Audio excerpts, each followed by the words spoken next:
Sea levels along the northeast coast of the U.S. rose by record levels during 2009 to 2010, a study has found. Sea levels north of New York City rose by 128 millimeters in 2 years, according to a report in the journal, Nature Communications.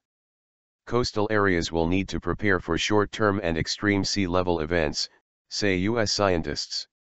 Climate models suggest extreme sea level rises will become more common this century. The extreme sea level rise event during 2009 to 10 along the northeast coast of North America is unprecedented during the past century, Professor Jianjun Yin of the University of Arizona told BBC News. Statistical analysis indicates that it is a 1 in 850-year event. Tidal records. Scientists at the University of Arizona and National Oceanic and Atmospheric Administration, NOAA, in New Jersey studied records of tidal levels along the east coast of the U.S. and Canada. They divided the coastline into 3 areas, north of New York City to Cape Hatteras on the coast of North Carolina, and south of Cape Hatteras. In addition to long-term and gradual sea level rise, coastal communities will need to prepare for short and extreme sea level rise events. Professor Jianjun Yin, University of Arizona. They identified what they call an extreme sea level rise during 2009 to 10, when the coastal sea level north of New York City jumped by 128 millimeters. When coastal storms occur, extreme sea levels can lead to elevated storm surge, said Professor Jianjun Yin.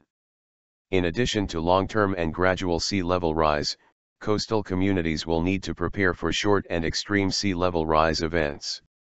Commenting on the study, Professor Rowan Sutton, climate scientist at the National Center for Atmospheric Science, University of Reading, said climate models suggest an increase in such events.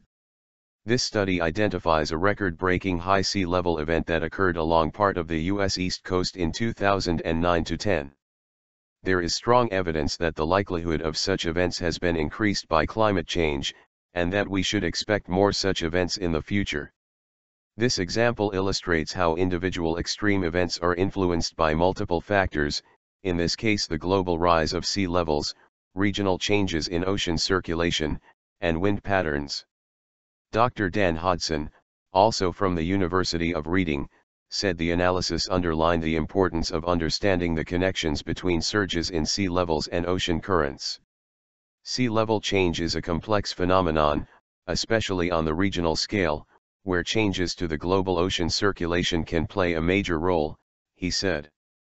The east coast of North America is quite close to an area of active, fast ocean currents, and so is quite sensitive to changing ocean circulation. He said the Atlantic Meridional Overturning Circulation, AMOC, a major current in the Atlantic Ocean, had implications for Europe and Africa as well as the US.